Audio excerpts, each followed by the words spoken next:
Энэ удаа бид хөдөлмөрийн үндэсний намын нарийн бичгийн дарга, за үндсэн хуулийн эрх зүйн судлаач Дашдонгийн үр цахтай харилцах болон танд өдрийн мэнд хүргэе. Өдрийн мэнд хүргэе. За бидний урилгыг хүлээн авч ирсэн явдалд их баярлалаа. За өрсөнд баярлалаа. За тэгэхээр өөрөө чинь би нөгөө уухай хөдөлгөөний гишүүн байх гэж бодож байгаа юм тий. За манай нөгөө би танилцуулаад электрат цагийн ярилцлага электрат хөдөлгөөний одоо нөгөө дэмжигчд гишүүд голцоо ороод яваад байгаа юм ярилцлага. Тэгээд электраттийнхан болвол уухай хөдөлгөөнийг дэмжиж ажиллаж байгаа. За дээрэс нь юу л зөв хүн электрат эвслийг бас дэмжихээ илэрхийлээд байгаа тийм. Тэгэхээр ялчгүй 2-3 ийм ярилцлагад орох шалтгаан байгаа гэж бодож байгаа. Тэгээд миний зүгээр хамгийн түрүүнд асуугаад байдаг нэг зүйл энэ зөв хүн гэдэг ойлголтын талаар тийм ямар бодолтой явдаг хаваалцаач гэж. Ер нь бол зөв хүн гэж ямар хүнийг хэлэх вэ гэдэг бол одоо харьцангуй субъектив шалгуур, хүн бүр өөртөө зөв гэдэг ойлголт тэ өөрийн зөв гэсэн одоо үзэл санаагаа. Гэхдээ нийгмийн ухаанд, нийгмийн амьдралд бол нийгмийн дийлэнх нь ямар одоо зүйлийг зөв гэж үзэж байна гэдгээр тэр зөв гэдэг одоо ойлголт маань тодорхойлогдох хэрэгтэй болох байх тийм. Ямар ч байсан эхний ээлжинд бол нийтийн эрх ашигын төлөө хувийн эрх ашигаа хоёрт нь тавьдаг нөгөө зориг агсны одоо эрх ашигын ирэмб гэдэг нэг хэлсэн юм байдаг шүү дээ. Өөрөөр хэлбэл том зорилгоо өмнөө тавиад өөрийн хувийн жижиг зорилго, жижиг эрх ашигаа ард нь тавьж чадах тийм сэтгэл зүтгэлтэй байх хэрэгтэй. Хоёрдугаар төр зүтгэх гэж байгаа хүмүүс бол тэр төр гэж өөртөө төсөөлж байгаа тэр зорилго чиглэлийн төлөө үнэнчээр зүтгэх тийм сэтгэлтэй байх хэрэгтэй. Тэ? Үнэнч сэтгэл. Энэ бол хүмүүсийн субъектив мэдрэмжээр энэ хүн үнэхээр үнэнч зүтгэх үнэ, төр зүтгэх үнэ үгүй юу гэдэг бол субъектив мэдрэмжээр одоо тодорхойлогдох асуудал. Гэхдээ ямар ч байсан энэ субъектив мэдрэмжиндээ та ямар шалгуурыг тавьбал зүйтэй вэ гэхээр ийм шалгуурууд байна. Мэдээж боловсралтай байх хэрэгтэй. Одоо бид нар улсын их хурлын гишүүн гэхээр одоо худаг барьж өгдөг, зам тавьж өгдөг, өчтөр тэр Улаанбаатар Нямбатар гишүүн гараад би ийм цэцэрлэг байгуулсан, ийм шүдний лаборатори байгуулсан хүмүүст хэрэгтэй л дээ. Гэхдээ улсын их хурлын гишүүн тийм ажил хийдэг хүн биш байхгүй. Улсын их хурлын гишүүн гэдэг бол бодлого гаргадаг, тий? Бодлого боловсруулдаг, хууль бичдэг, цаас нухдаг тийм хүн байх хэрэгтэй. Түүнээс аж ахуйн ажил эрхэлдэг хүн бол байж болохгүй л дээ. Энэ нөгөө манай 30 жилийн хугацаанд үндсэндээ бараг энэ дийлэнх олонхын тогтолцоо буюу мажоритар сонгуулийн тогтолцоотой явж ирсэн. Тойрог руу хөрөнгө оруулдаг, тойрогтой одоо дахин сонгогдохын тулд таалагдахын тулд ийм аж ахуйн шинжтэй ажлууд хийгээд явдаг. Тойргийн сонгогчийн хүүхдийг сургууль зуучилж өгдөг ч юм уу тий. Гэх мэтчлэн ийм байдлаар яваад ирсэн энэ буруу уламжлал, буруу хандлагын маань илрэл болчиход байгаа. Тэгэхээр тэр утгаараа бол одоо тэр шийдвэр гаргах төвшөнд тухайлбал улсын их хурлд орж ажиллах байгаа хүмүүс бол боловсралтай байх хэрэгтэй. Мэдлэгтэй, чадвартай, тэгээд чин зүтгэлтэй. Ийм л хүмүүс байх хэрэгтэй. Ингэж л харж байгаа. Одоо энэ төрд суулж байгаа хүмүүсийг харахаар боловсралтай юм шиг байдаг шүү дээ тий. Одоо мэдээж хүмүүс сонгохдоо за энэ л гайгүй юм байна, боловсралтай мэдлэгтэй юм байна ингээ яг түрүүний хэлээд байгаа шалгууруудыг харж ижил сонгоо байлгүй дээ уг нь бол энэ дээр бас л нөгөө би сонгуулийн эрх зүй одоо судалдаг л да. Үүний одоо үндсэн судалгааны чиглэл бол тэгэхээр энэ дээр бас л нөгөө сонгуулийн тогтолцоо маань гажиг гарч ирээд байгаа. Яаж юм гэхээр ерөөсөө мөнгөний сонгуул болдог. Тийм ээ. Тэгэхээр мөнгөний сонгуул болоод дийлэнх олонхын тогтолцоо ингээд явчихаар чинь тухайн тойрог дээр мөнгө тараадаг улс төрийн авилга бол Монголд бүр эцэстээ тултал цэцгэлсэн шүү дээ. Тэгэхээр энэ завсраар бол өнөөдөр одоо монголчууд ингээд 20,000 төгрөгөөр саналаа хөдөлдөг, тэ 100,000 төгрөгөөр одоо авилгач муу нэртэй улс төрчийн сонгуульд ажилладаг, тэ ийм байгаа нөхцөлд бол нөгөө мөнгөгүй хүмүүс нэр дэвших гарах магадлал маш бага. Тэгээд дээрэс нь ийм сонгуульд ийм их хэмжээний мөнгө зарна гэдэг бол нөгөө хүмүүс маань эргээд нөгөө зарсан мөнгөө одоо нөхөж улсын хурлын гишүүний цалингаар бол нөхөж авч чадахгүй шүү дээ. Тэгэхээр ямар нэг байдлаар нөхөж авдаг юм руу орох нь байна. Тэгэхээр энэ нас цаашлаа улам авилгын сүлжээ рүү одоо тогтолцоо руу бас түлхэж байна. Дээрээс нь бид нар энэ 90 оны хугацаанд үзэл санааны өөрчлөл шинжилгээ хийж чадаагүй. Тэр үнэт зүйл, тэр баримжаалах хэвээр тэр юмнуудаа иргэддээ ойлгуулаагүй. Өөрөөр хэлбэл сонгогчдын боловсрал, иргэдийн улс төрийн боловсрал гэдэг юмыг бид нар орхицсан. Тэгээд нийгэмд одоо ямар үнэт зүйл байна гэхээр мөнгө. Чи мөнгөтэй л бол хүн, мөнгөгүй бол хүн биш. Тэ? Тэгэхээр мөнгийг яаж олох вэ? Уг нь бол мөнгийг хөдөлмөрлөж олох хэрэгтэй. Гэтэл чи ямар ч хамаагүй аргаар баяж гэдэг юм бол орчоод ингээд бид нар нэг юм чөтгөрийн тойргоор балраад байна л д. Тэгээд энэ юунд сонгуульд, улс төрийн сонгуульд зараад байгаа энэ их мөнгө биш үү? Одоо 92 оноос өнөө хүртэл 8 сонгуул явсан байхад сонгуул зарцуулах, улсын цус зарцуулах мөнгө гэхтэл 10 дахин өсөд явдсан байдаг. Тэ? Одоо бүр 10 хэдэн тэрбум руу ингээд ороод ирсэн. За дээрэс нь одоо нөгөө зардлын дээд хэмжээгээ тогтоож байна. Тэ үндэсний аудитын газраас 12 оноос эхлээд тогтоодог байсан. Тэр зардлын дээд хэмжээг нь болохоор одоо бол нэг тойрог дээр нэг нэр дэвшигч 300-аас 700 хүртэл сая төгрөг зарцуулж болно. 16-нд улс төрийн нам эвслүүд 4.1 одоо намынхаа сурталчилгаанд, ерөнхий сурталчилгаанд тий 4.4 тэрбум төгрөг зарцуулж болно гэжсэн бол одоо 5.7 тэрбум төгрөг зарцуулж болно гэх.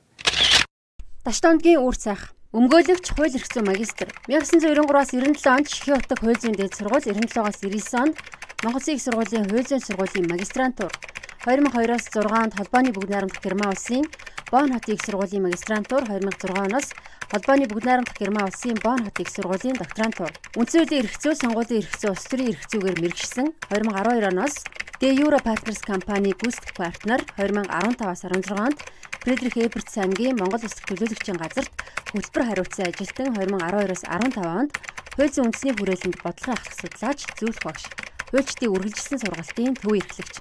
2007-аас 11 онд холбооны бүгд найрамдах Герман улсын Бонн хотын их сургуулийн нийтийн эрх зүйн тэнхимд профессор Wolfgang Lever-ийн эрдэм шинжилгээний туслах ажилтан, 98-аас 2000 онд Шихийн утга хууль зүйн дээд сургуульд багшаар ажилласан. Өдгөө хөдөлмөрийн үндэсний намын нарийн бичгийн даргын сонгуульд ажилтай. Нөгөө Чингис хааны хэлсэн үг гэдэг үлээ те их хүссэн хүн төрийн жолоог бүү атхуул гэдэг шиг те. Тэгэхээр энэ тэр бумаар зарцуулаад ингээд одоо ямар ч хамаагүй аргаар төрийн эрхэнд гарах гэдэг хүмүүс бол нэг бол эцсийн зорилго нь авилга, нэг бол аль хэдийн хулгай эзэн тэгээ шоронд орохгүй хичээж байгаа. Тэ их хурлын гишүүний халдшгүй байдлын дор нуугдах гэж байгаа. Тэ нэг бол магадгүй тэр гадны байгууллагад элсэгдсэн тэ гадны байгууллагын гар хөл болсон ийм этгээдүүд байх магадaltaй. Ийм л логик эцсийн бүлэгт төрж байгаа юм л. За одоо та нар нэг юм чөтгөрийн тойрог гэдэг үг хэлээд байна л да. Ер нь нэг биш удаа давтагтаад байна те одоо. За тэгээд зөв хүмүүс гарч ирлээ. Нөгөө юу гэдэг нь одоо байгаад байгаа тэр 76-ыг бүгдийг хаалж сольж чадахгүй юм бол яг тэр та нар хэлээд байгаа чөтгөрийн тойрог руу орчих юм шүү. Яг энэн дээр л нөгөө хүний суур хүмүүжил, суур итгэл үнэмшил чухал байгаа юм л. Одоо чинь би бусдыг төлөөлж яриад байх уу? Зөвхөн өөрийнхөө тухайд ярихад би бол 2001 онд холбооны бүгд найрамдах Герман улсад Бонн хотын их сургуульд суралцахаар очиж ирсэн. Тэгээд 20 эдтэй залуу очиод тэнд одоо анх одоо ресторан тавгуугаад чулуу зөөдөг барилгын ажил хийгээд яадаг гэдэг нь те. Тэгж явж байгаад магистрийн зэрэг хамгаалаад докторантурт ороод ингээд суралцж байгаад 12 онд буцаж ирсэн. Тэгээ 12 онд буцаж ирээд би нэг 4 жил төрийн судалгааны байгууллагад ажилласан. Тэгээд юу хуульч өмгөөлөгчөөр ажиллаад ингээд явж байгаа. Тэгээд ингээд явж байхад тэнд бид нар олон жил амьдрахтаа энэ арчилсан чөлөө тогтолцоо яагаад чухал юм бэ гэдэг тэрийг бол яг тогтолцооныхын хувьд мэдэрдэг, ойлгодог болчихж байгаа. Хоёрдугаарт тэнд хүний газар хэцүү явж байхад намайг одоо хөл дээр мэн зогсоож исэн, одоо татж босгож исэн гэх юм уу те.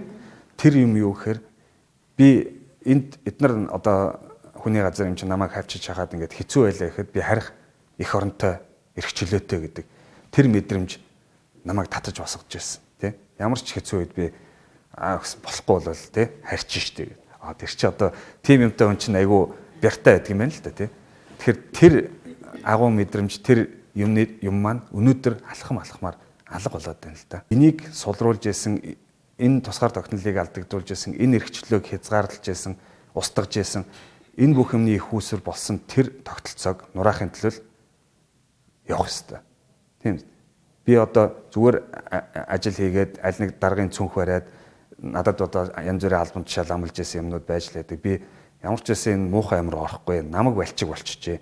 Намаг балчгийг бол дотор нь орж аль нэг улс төрийн намд бол би ороогүй 40 хүртлээ ингээд одоо гүрийсэн гэхөө те ингээд явж байгаа. Энэ бол намаг балчиг болчих. Энэ намаг балчгийг дотроос нь хатаадаг юм аа. Намгийн чинь дээрээс нь нар шарж хатаадаг. Түүнээс биш дотор нь гал асаагаад тэрийг хатаадаггүй те тэрнээс салдаггүй. Тийм учраас би бол өдөө 40 хүртлээ бас мэдээж тэр бусдын адил аль нэг намд нь ороод одоо аль нэг хүнийг улс төрчийг дагаад ч гэдэм үү тэгээ явсан бол хамаагүй өөр амжилттай байх байсан боловч өөрийнхөө эрхчлөөтэй байх тэр боломжийн төлөө л өдийг хүртэл ганцаараа одоо явсан. Одоо бол харин үзэл санаа нэг журмын нөхдөд болоод тий бид нар хүчээ нэгтгэхэд үеийн залуус шинэ үеийнхэн хүчээ нэгтгэхэд ингээд улс төрийн тэмцэл улс төрийн үйл ажиллагаанд оролцоод явж байгаа. Тэгэхээр бол бидний уусах магадлал бидний нөгөө харьцуулаад харцсан харуулсан шүү дээ тий. Ингэж байж болдог тий. Ингэж тогтолцоог ажилуулад ингээд эрхчлөөтэй аз жаргалтай бүгдээрээ дундаж давхарган дийлэнх нь тий. Тэгээд ажил хөдөлмөртэй сэтгэл амар амьдарч болдог нэг ийм нэг харцсан байхад манай дээр хийж болохоор байхад элтэд сүйтгэхэд самууруулад байгааг хараад тэгээд зүгээрээ чадахгүй орж ирсэн хүмүүс учраас логик нь бол тийм учраас бид нар ийм юмд орохгүй л энэ тогтолцооны нэг хэсэг болохгүй, уусахгүй гэдэгт бол итгэлтэй байна.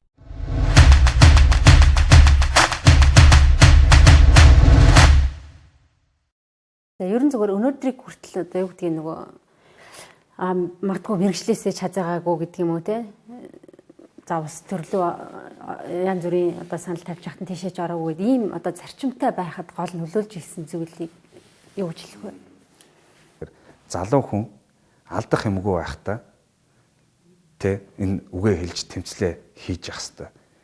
Одоо би бол 4 хүүхэдтэй 40 гарцсан тэ ийм хүний хувьд бол жишээ нь одоо чинь үр хүүхдүүдийн ирээдүй дараа ижил үр хүүхдэд ямар нэг хор юм хүрэгчих вэ тэ саад бэрхшээл учруулчих вэ гэдэг одоо жишээ нь айж эмийнхэнтэй болоод эхэлдэг байхгүй. Тэгээд ирэхээр хүмүүс чинь бол нөгөө тэмцлийн янз бүрийн одоо зоригтой юмнууд хийдгүү залуучууд л түүхийг өөрчилсөн байдаг шин тэ. Тэгтээ бол би бол одоо юу гэдэг зориг алдсан гэж бол хэлэхгүй. Энэ дээр гол нь одоо өдий болтол би ингээд хин нэгний халаасанд гүйж орохгүй байх нөхцөлийг яаж бүрдүүлсэн бэ гэхээр одоо ингээд бодохоор би ухамсарт амьдралынхаа дээлэнх хугацааг Германд өнгөрүүлсэн байгаа. Одоо 2000 оноос 2012 он хүртэл би Германд юу яасан бэ шүү дээ, сурсан байна шүү дээ. Герман улс бол боловсрал нь үнэгүй, дээд боловсрал нь үнэгүй, дээрэс нь социал төртэй. Тэнд хичээсэн зүтгэсэн хүн бол гадаад байна уу, Герман байна уу одоо тий учрыг олоод ингээд хичээгээ зүтгээд явхад бол бас амьдралаа аваад явчих болохоор тийм одоо тогтолцоо. Нэгдүгээр тэр Герман улсын ачаар бол би хэн нэгний одоо хамжлага болохгүйгээр явж болсон. Хоёрдугаарт бол миний өөрийн одоо суур зарчим Герман улсаас бас авсан боловсралтай холбоотой зарчимдаа үнэнч байна, өөртөө үнэнч байна гэдэг бол маш чухал гэж боддог. Тэгэхээр миний итгэл үнэмшил тогтсон тэр итгэл үнэмшил бол түрүүний нөгөө харьцуулсан харуулц гэдгээр Герман лугаа ингээд Монгол улс хөгжих боломж байна шүү дээ. Ингээд ийм зохицуулт, ийм хууль те ийм шийдлүүд байхад л бид нар уг нь ингээд сайхан амьдарч болохоор байна штэ гэдэг тэр итгэл үнэмшил байгаа учраас тэрний эсрэг явж байгаа хүмүүс юм уу тэрний эсрэг явж байгаа зүйлтэй бол эвлэрэх одоо тэр юугаа бол давахгүй л байна л даваагүй л байна л да тий. Тэр барьер маань бол ямар ч байсан эвдэгдээгүй тий. Тэр нь өөртөө үнэнч байх. Тий хамгийн гол нь одоо бол миний итгэл үнэмшил үр хүүхдтэй үнэнч байх тий. Үр хүүхдтэй эрх чөлөөтэй тусгаар Монгол улсыг үлдээх. Миний үр хүүхдүүд хичээгээд зүтгэхэд тий одоо боловсралтай болох нь бол миний л үүрэг баг. Тодорхой хэмжээнд тэгээд боловсралтай болчоод хичээгээ зүтгэхэд хинийч дор орохгүй амьдрах, хоёр өдөргүй хоосоо онохгүй ч гэсэн хинийч дор орохгүй амьдрах тэр боломжийг л үлдээх ёстой гэдэг итгэл үнэмшил байгаа учраас Монголын эсрэг миний 4 хүүхдийн эсрэг юм гэдэг бол Монголын эсрэг юм гэж харна.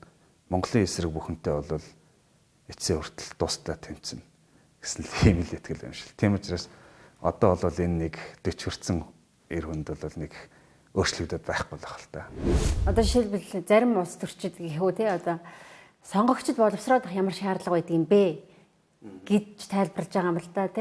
Үгсний боловсралтай гэж зөв хүнийгээ сонгочих гэж байгаа болохоос чамаас ямар тооны хичээл авах гэж байгаа шүү дээ. Хим физикийн шалгалт авах гэж байгаа биш. Дэлхий яаж иргэдэг чамаас асууж байгаа биш шүү дээ. Тийм биз дээ. Үгүй амьдралаа одоо зөв хүн сонгочих гэж байна. Яа зөв хүн яаж мэдэхгүй байгаа юм шүү. Одоо тийм ард түмэн гэж байдаг юм. Тэр ч хүү юм уу? Мал юм уу? Хүү юм уу? Мал юм уу? Тийм ээ. Зөв гэж байгаа юмыг амьдралдаа ойлгож хараад сэхээрээд ингээ ойлгоод нэг хууц цаас хийж чадахгүй хүний чинь одоо хүн гэх үү юу хөө? Хүн сүрэг гэдэг юм уу? Мал сүрэг гэдэгтэй адилхан. Тэгвэл огч шүү дээ. Юуг нь боловсруулах гэдэг юм? 30 жил ийм хогийн амьдралаар л амьдралаа шүү дээ. Өөр яах вэ? Сургалтанд суух юм уу те? Очихгүй тэд нар чинь. Хөтөлбөрөө өөрөө яг бас сонгогчдын улс төрийн боловсрал орхигчдгээ хэлсэн шүү дээ. Тэгээ үнэхээр одоо юу гэдгийг сонгогчд боловсрох шаардлагатай байгаа гэж ойлгох уу? Тэгэлгүй яах вэ? Ерөөсөө арчилч нь өөрөө соёл юм л да. Дээрээс нь арчил өөрөө процесс, үйл явц. Тэгэхээр эн чинь ингээд зогсчдгоо Германы анхны албаны канцлер байсан Фридрих Эберт гэж хүн хэлсэн байдیں۔ Ардчлалд ардчлагчид хэрэгтэй гэж. Өөрөөр хэлбэл арчилсан үзэл санаатай арчлалын үнэт зүйлийг чухал гэж боддог тийм иргэдгүүгээр арчил тогтдгоо. Ардчлалд ардчлагчид хэрэгтэй. Ардчилсан үзэл санаатай арчил чухал юмаа гэдгийг ойлгодог мэддэг байж аж бид нар арчилсан болох юм байна. Бид нар арчилсан байж аж энэ хоёр хэдгүрний дунд тусгаар тогтнолтой эрхчлөөтэйгээ байх боломжтой. Энэ бол хамгийн одоо зөв шийдэл нь. Тэ? Тэгэхээр бид нар одоо өнөөдөр манай Монгол улсын иргэд ардчлагчид болж чадаагүй. Яагаад гэвэл бид нар нөгөө үнэтэй юмаа үнэтэй гэж мэдэхгүй. Одоо байгаа энэ эрхчлөө энэ юмаа угаасаа л байх ёстой байсан юм шиг бодоод ойлгуулаагүй 30 жил явцсан. Бид нар өнөөдөр саналаа өнгөөр худалдаад байна шүү дээ. Тэ? Энд чинь аюул байхгүй. Тэгэхээр өнөөдрийн нийгмийн болохгүй байгаа олон юмны учгийг хөөгөөд явхаар сонгогчдын боловсрал, сонгогчд өөрснөө иргэд бид нар өөрснөө энэ арчил улс төрийн талаар зөв үзэл төсөөлөлгүй учраас тэр бүх асуудлууд үүссэн байгаад байдаг. Энэ бүтэхгүй хүмүүсийг сонгосон байгаад байдаг. Тэ? Хэвлэл мэдээллийнхээ эрхчлөөг шаарддаггүй. Тэ? Улс төрийн эрх эрхчлөөг нь хязгаарлаад байхад тэрийг одоо шаардаж тэмцдэггүй. Одоо энэ Сүхбаатарын талбайн цэцэрлэгийг нураана гэд, тэ? Нураана гэд оронд нь энэ коронавигаар эдийн засаг хүндэрсэн байхад 3.2 тэрбум төгрөг салхин тийсэх нь ориглоор усан ориглоор жилдээ 3 сар ажиллах уугүй юу гэдэг тийм усан ориглоор барина гэд ингэ байж хахад иргэд үгээ хэлж тэмцлээ өрнүүлэхгүй шүү дээ. Ганц тэр мөнхтөл гэд залуул өдөр болгон юугаа урайгаа өөрчлөл ингээд хүүтэнд ингээд зогсоол байхад бид нар хажуугаар нь энийгэл гараа дахиад өнгөрж байгаа шүү дээ. Гэхдээ энэ өнөөдөр жижиг асуудал мэт харагдавч тий шаардлагагүй тэмцэл мэт харагдавч маргааш тэр таныг борохоноос хамгаалах гэж байгаа тэмцэл байхгүй. Маргааш энэ эрх баригч чинь дарангуулагч болчоод таныг бороход Томас Хоббсын нөгөө Левиафан гэдэг шүү дээ. Хаан тонгооход ард түмэн бүхэлдээ тонгоож идэг. Тийм дүрслэлээр тэрийг дүрсэл зурсан байдаг шүү дээ. Левиафан гэж зохиолын хуудсан дээр яг тэр шиг тийм дарангуулын нөхцөл тийм төрийг монголчууд хүсээд байгаа мэт байгаад байгаа байхгүй. За тэгээд сонгогчид ингэж боловсраагүй гэж би ойлголоо тий. Тэгвэл ийм боловсраагүй нөхцөлд яг одоо ойр үед болох ч байгаа сонгуул одоо та бүгдийг хүсээд байгаа шиг гэдэг юм уу сонголт хийж чадах юм уу? Хэр ихтгэл байна? Энэ бол хэцүү. Хүн хэдий сайн ч хэлэхээс наашгүй цаас хэдийн нэг жижигээс наашгүй гэж. Тэгэхээр бид бол тодорхой хэмжээнд ийм эн чинь үнэтэй юм аа, арчил гэдэг чинь ийм байд юм аа. Ингээд бид нар ийм тогтолцоотой ингэж амьдрах юм бол бид нар амар амгалан сайн сайхан байж болох юм аа гэдгийг харж байгаа, мэдж байгаа, ухаарсан, сэхээрсэн хэсэг байвал тэд нар хэлж ухуулж, таниулж одоо явах хэрэгтэй. Тэд нар түүчэлж ингээд ингүүл болдгүй гэдгээ бас ярьж сурталчилж явах хэрэгтэй. Хоёр дахь нэг найдвар бол монголчууд угаасаа эрх чөлөөний өндөр мэдрэмжтэй ард түмэн. Ондоо бол яг нөгөө өөрийнх нь карманд юм уу эсвэл өөрийнх нь толгой дээр хурж ирэхгүй болохоор нөгөө нүүдэлчин сэтгэлгээгээр ингээд яваад болоод байгаа байхгүй. Тэгэхдээ энэ аюул бол үүдэнд ирчээд байгааг л ойлгомоор байгаа. Бага юмаа үнэтэй гэдгээ мэдээд одооноос тэр эрх чөлөөний мэдрэмжээ ажилуулад энэ сонголтоо зөв хийж энэ авилгачид тэрийг самруулсан мэдлэггүй, боловсралгүй, чадваргүй, хамгийн гол нь сэтгэлгүй энэ хүмүүсээс салах ёстой л. Тэр мэдрэмж, тэр чадвар бол Монголын ард түмэнд байгаа л гэж харж байна л да.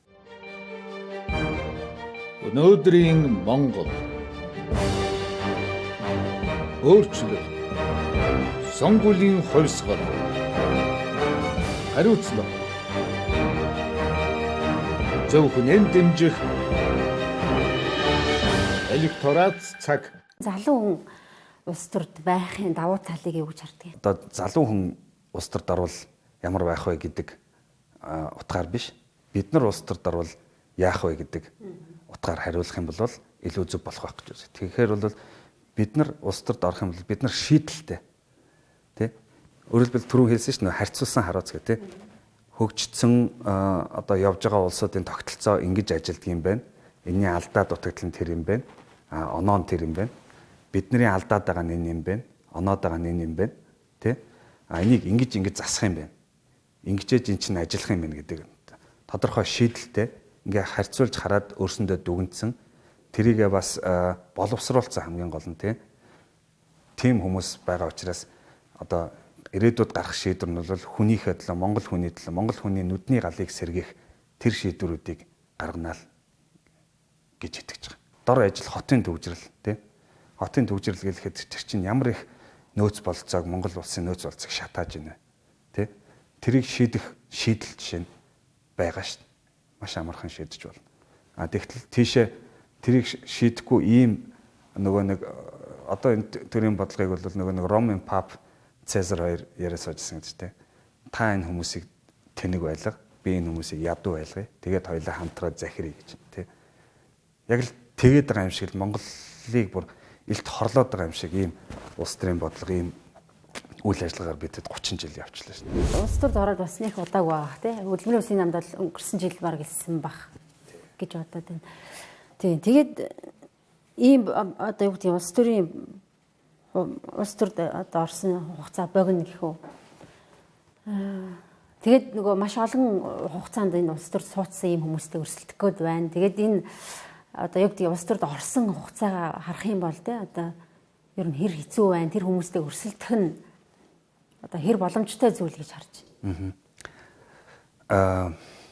Нэгдүгürt бол миний нөгөө судалдаг сэдв маань судалгааны сэдв маань одоо сүүлийн 20 жил ухамсарт амьдралаа зориулсан сэдв маань бол үндсэн хуулийн эрх зүй, сонгуулийн эрх зүй, улс төрийн намуудын эрх зүй гэдэг ер нь улс төрийн амьдрал, энэ улс төрийн шийдвэр энэ бүх юмтай холбогддог ийм юу байсан учраас улс төрд өөрөө оролцож шийдвэр гаргаж одоо яваагүй ч гэсэн, кноптарж яваагүй ч гэсэн ямар ч байсан энэ улс төрийн амьдрал, Монголын нийгмийн болж байгаа болохгүй байгаа хууль эрх зүйн тогтолцоо, түүний шинжилэл ямар байх вэ гэх мэтчлэн энэ төрлийн мэдлэг боловсрал бол хангалттай. Тэрийг бол одоо байнга одоо зүгээр одоо бизнес хийж байгаад одоо улс төрлөө орж ирэх гэж байгаа хүний дэргэд бол би улс төрт хэн нь хэмбэ хэн аль шийдвэрт ямар одоо ямар байр суурьтайгаар оролцож байсан бэ өнөөдрийн хямрал алдаануудыг хэн хийсэн хэн эсэргүүцэжсэн ч гэдэг юм уу тэр утгаараа бол тэр мэдлэг мэдээлэл бол нэгдүгээрт надад байна. Хоёрдугаарт би хөдөлмөрийн үндэсний нам анх үүсэж хахад хөгжил хүн клуб гэдээ үүсэж хахад би оролцоод явж байсан. Яг гишүүн болж бол намын одоо сонгуульд улс төрийн сонгуульд Монголд оролцоогүй. Тэр завсар нэг судалгааны ажиллагаараа би гадаад явцсан байсан. Тэгээд одоо бол 18 онд 19 оны 100 эргэж ирээд одоо яг идэвхтэй улс төрийн үйл ажиллагаанд оролцоод явж байна. Залуу одоо өмнө нь улс төрд оролцож байгаагүй, сонгуульд орж байгаагүй ийм хүний хувьд одоо өнөөдрийн сонгуульд өрсөлдөхэд ямар боломж одоо эсвэл бэрхшээл байна вэ гэвэл нэгдүгээр түрүүн хэлсэнчлэн монголчууд бид хямдхан байна. хямдхан байгаа бэрхшээлээд мөнгнөөс өрөнд зөвлөгөө болсон хямдхан байгаа энэ нэг бэрхшээлээд мэдээж мөнгөгүй одоо мөнгө тараах тийм одоо хэмжээний мөнгөгүй дээрээс нь одоо намайг дэмжиж ийм их хэмжээний мөнгө хандуулчих гэх тийм одоо юу бизнес гэх юм уу тийм бүлэглэл миний ард байхгүй. Тийм учраас хамгийн хямдхан тийм сонгуулийн одоо сурталчилгаа юу гэдэг тийм юм л хийх байдлаар нь одоо бид нар бол явна гэж бодож байгаа. Мэдээж бид нарт энэ их олон тэрбум авилга югаар зүгээр олцсон мөнгөтэй зэрэгцүүлээд мөнгө тараагаад тэд нартай адилхан системээр одоо тэгж явна гэж бол мэдээж байхгүй. Хизээч тэхгүй, мөнгө байсан ч тэхгүй. Тийм учраас одоо бол юунд найж ийн гэхээр түрүүний ярьсан монголчууд өөрснийхөө тусгаар тогтнол эрхчлөөний төлөө зөв сонголтоо хийх тэр ухаан мэдрэмжинд байгаа гэдэгт л одоо найдаж сонголт үзье гэсэн одоо улс төрийн үйл ажиллагаа явуулъя гэсэн ийм байдлаар ажиллаж байгаа юм л да. Ачис намын дарга Эрдэнэ хэлдэг шиг нөгөө сонгуульд өөрөө чинь дэмжиж нэг сая төгрөг өгчих тойр хүрээлэгч бол улс төрд ороод яах юм бэ гэсэн шүү дээ. Тэр хүн өөрийн одоо ингээд тэр улс төр одоо карьер хөөгд явахад нь дэмжих 100 найз хүн бол тэр хүн дэвшээд яах юм. Тэр хүнийг дэмжих 100 байхгүй бол тэр хүн улс төрд яваад амжилт үзүүлэхгүй шүү дээ. Тэр бол маш хэцүү асуудал л да. Тэр бол цэвэр улс төрийн авилгыг өгшүүлж байгаа нөгөө сая одоо сүүлийн шүүмжлээд шүү дээ. 60 тэрбумын өөр хөлбөр байна. Яг л тийм л байхгүй. Тийм их мөнгө зарцсан хүн чи одоо эргүүлээд тэр мөнгөө олж авахын тулд кнопол хөдөлдөг баг та. Тэг өөр яад юм бэл. Их хурлын гишүүн өөр яаж мөнгө олох юм бол мэдгүй одоо. Тийм юм бол одоо төрийг жинхэнэ самрах сүйтгэх юм бол оруулж ийн гэсэн үг. Тэ. За нөгөө сонгуулийн эрх зүй судлаач те. Тэгэхээр одоо яг сонгуул болох ч байгаа учраас сонгуулийн тухай хууль дээр яг ямар байр суурьтай хандж байгаа. Магадгүй одоо нөгөө өөрөө чинь сурсан Герман улсынхтай ч гэдэг юм уу харьцуулаад ярил ямар өөрчлөлт хийх ямар зүйл ер нь байсан бэ? Сонгуульд бол бид нар хамгийн муу тогтолцоог авч хэрэгжүүлж байна. Дээрээс нь муу тогтолцоог хамгийн муу хөлбраар хэрэгжүүлж байгаа. За дийлэнх хоолойхын тогтолцоо бол парламентын арчилд Монголд бол тохирохгүй гэдгийг бол бүх судлаачид хэлдэг. Зөвхөн эрх баригчдал өөрсөндөө тааруулж хууль гэдэг учраас хэн дор эрх байна, түүн дор хилэн буй гэдэг шиг л явж байна. Гэхдээ дээрээс нь энэ олон мандатаа тогтолцоо гэдэг бол маш их мөнгөний сонгуул руу түлхдэг зөвхөн эрх мэдэлтэй хүмүүс мөнгө төгрөгтэй хүмүүс сонгогдох магадлалыг өндөрсгдөг ийм одоо тогтолцоо. Дээрээс нь энэ олон мандатаа тогтолцоо хэрэгжүүлж байгаа улс орнууд бол жишээ нь тойрог болгонд одоо арчилсан байхын тулд сонгогчид тэгш хэрэгтэйгээр сонгох хэрэгтэй шүү дээ. Тэгэхээр тойрог болгонд сонгогчдын тоо ижил байх хэрэгтэй байхгүй. Говь сүмбэрийн сонгогч 1 саналтай Баян зүрхийн сонгогч 4 саналтай байна гэдэг чинь Баян зүрхийн сонгогч илүү эрхтэй, илүү чухал иргэн болох гэдэг шүү дээ. Ийм байдлаар ингээд тэгш бишээр сонгохоор төрийн хүлээн зөвшөөрөгдөх чанар буюу арчилсан төр биш болоод тэр төрчин бол энэ Баян зүрхийн сонгогчийн л төр болохоос биш говь сүмбэрийн сонгогчид нэг хамааралтай биш тэр хүний шийдвэр гаргах төвшөнд оролцох өөрийнхөө эрх ашиг хамгаалах боломж нь бага болчихж байгаа. Тэгээ бүр юм муутгаад ингэж хэрэгэлдэг. За дээрэс нь эрх баригчид дахиад нөгөө өөртөө тааруулж сонгуулийн хуулийг хийхээр яасан гэхээр нөгөө бүх шинээр гарч ирэх гэж байгаа улс төрийн хүчнүүдийг хязгаарлах бүх боломжуудыг одоо хуульдаа суулгаж гисэн. Сурталчилгааны хугацааг маш багаар тогтоож гисэн. Бие нэр дэвшигчдийн нөгөө нэр дэвшигчээ цуглуулах юмыг бас маш богино хугацаагаар тогтоож гисэн. Дээрээс нь энэ аудитын газар мөрийн хөтөлбөрөөр гээд урьдчилаад одоо хүмүүс одоо юугаа тогтоох эвслүүд байгуулах бие даагчид нэр дэвшигч байгаа гэдгийг мэдэгдэх. Тэрэнд нь тохируулж нөгөө эрх баригчдын өөрснийхөө ямиг яах нь шүү дээ. Зохицуулах нь шүү дээ. Арга ажиллагаагаа явуулах нь. Гэх мэтчлэн. За тэгээд нөгөө цахим орчин ашиглаж сурталчилгаа хийх мэх гээд бүх юмнуудыг хязгаарлаад дээрээс нь маш их мөнгөний юугаар одоо тэр хичнээн зүүн ухуулагчтай байж болно гэх Бид нар чинь ухуулагч гэдэг чинь бол үндсэндээ нөгөө мөнгө тараадаг систем юм шиг л шүү дээ. Ухуулагч гэдэг нь нөгөөдхөндөө мөнгө өгж явуулаад чи 5 хүн 10 хүний санал баталгаатай болгож ирэх шүү гэдэг ингээ явдаг тий. Бараг л тийм л юм шиг л шүү дээ. Тэгээд тэр мэтчлэн ингээд асуудлууд байна.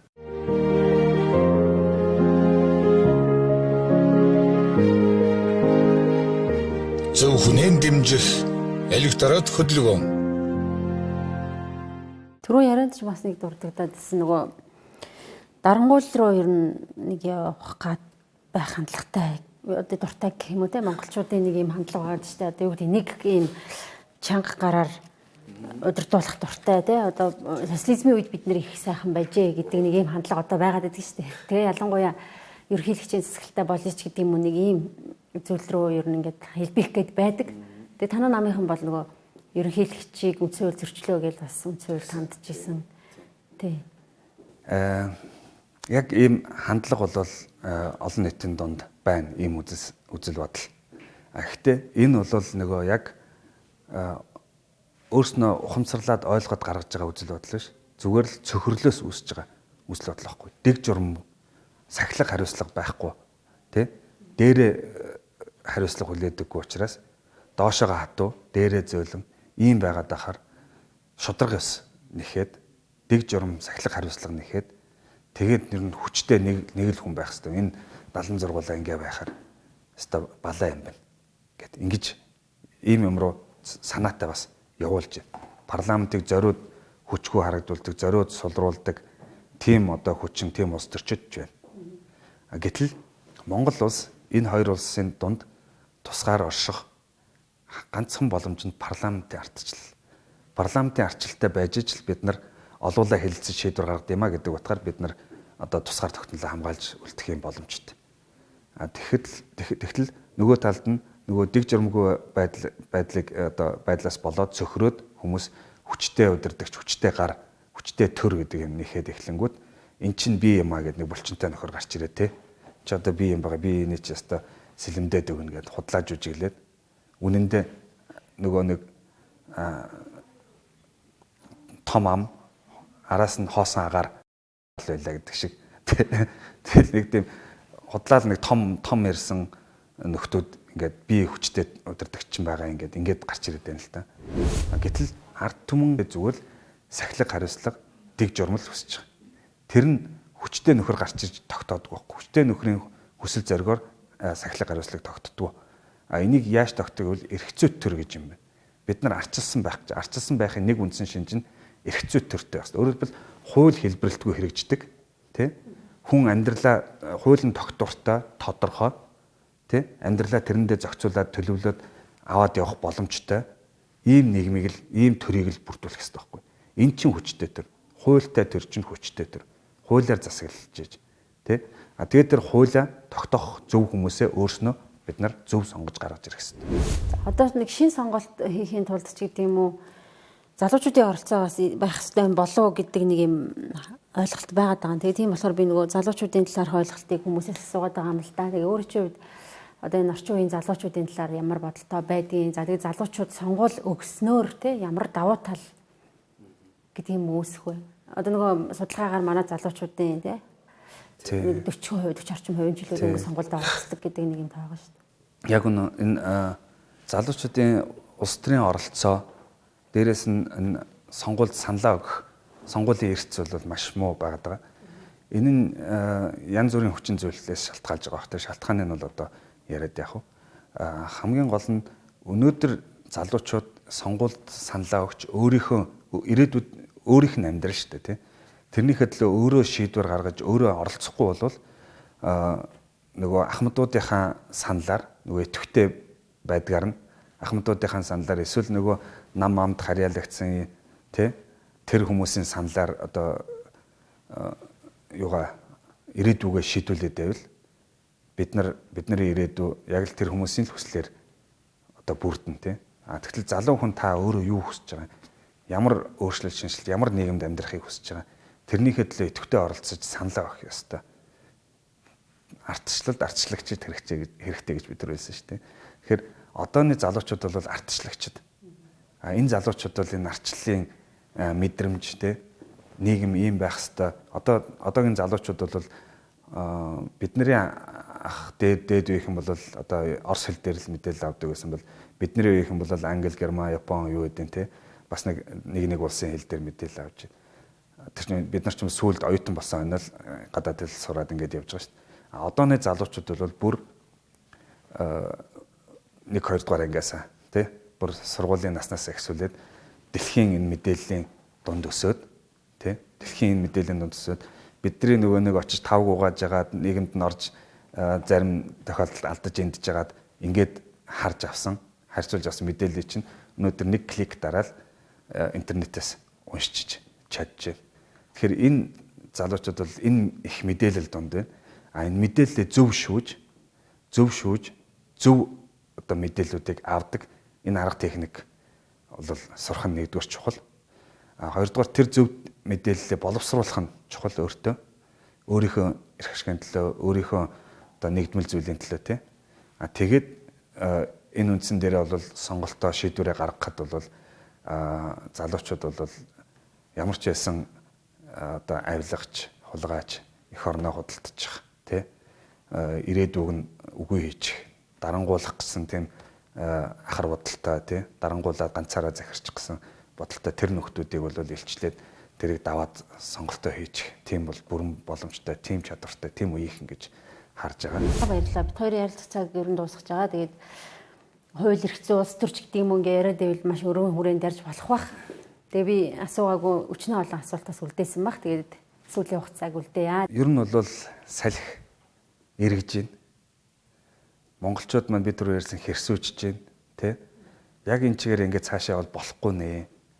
Энэ өгшөрсөн, энэ зэвэрсэн энэ улс төрчтөөс салахгүй бол улс Монголоо алдах нэ гэдэг энэ сэтгэл сэрэл бол үүсцэн байна гэж бодож байгаа.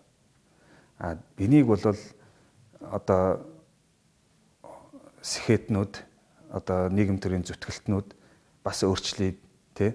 Бид нар хийсэн алдаагаа зөвтгий, алдаа байгаа бол тий гэсэн сэтгэлээр бас ингээд зөв хүмүүсийг дэмжигээд явж байгаа энэ хөдөлгөөн ингээд үүсцэн байна тий. А нөгөө талд нь энэ ужгирсан, угширсан хоёр нам чинь өөрснөө бас дотроо тий тэмцэл, хэрүүл тэмцэлдээ идэгдээд бас одоо дуусч явах шиг байна. Угаасаа л буруу замаар явсан одоо чинь кино минонд ирсэн мафиад чинь хоорондоо задлтал дуусдаг үстэй тий. Тэр шиг яг тэр юмд ингээд байгалийнхаа процесс нь ингээд явж ийн л да. Өөрснөө хоорондоо ингээд муу мухагаа дуудалцаад. Гэхдээ энэ хүртлээр их удаан явлаа. Бид нар маш их цаг алдлаа. 30 жил гэдэг бол Монгол улс аль хэдийн арчилсан болоод баялгаа зөв удирдаад, зөв хуваарлаад тий хөгжил цэцэглэлтийн тодорхой төвшөнд хүрчих тэр боломж бол байсан. Энэ бол дэндүү урт хугацаанд бид нар арчилсан болох гээд арчилсан болж чадаагүй явж байгаа нь бол маш харамсалтай. Тэгэхээр одоо энэ алдсан хугацаагаа бид нар нөхөж маш хурдан өөрчлөлтийг хийхгүй бол улсгүй болох гэдэг. Улсгүй болох гэдэг. Одоо яг л тэрний ирмэг дээр ирчээд байна. Тэгэхээр энийг бас одоо телевиз үзэгчтэй ухаараач.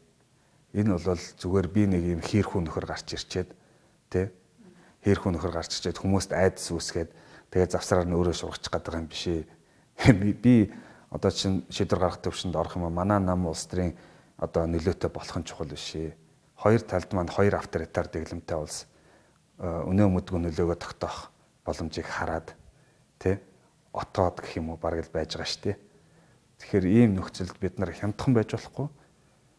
Хямдхан шуналтай байх юм бол дорой худалдагдана. А хоёрдугаар ухаангүй мунхаг байж болохгүй. Энэ алдах байгаа юмныхаа үн цэнийг ойлгож мэдэх хэрэгтэй. Тэ? Тэгээд сонголтоо зөв хийж өөрснөө улс төрийн идэвхтэй оролцоотой байх хэрэгтэй иргэдмэ. Улс төрийн эрх хэрэгчлээний хөдөл арчлалын төлөө үнд цэвлийн төлөө тэмцдэг байх хэрэгтэй. Тэгэхээр тэмцээч, босооч, ухаараач, сэхэрээч л гэж одоо уриалъя да. За баярлалаа. Ажлын амжилт хүсье.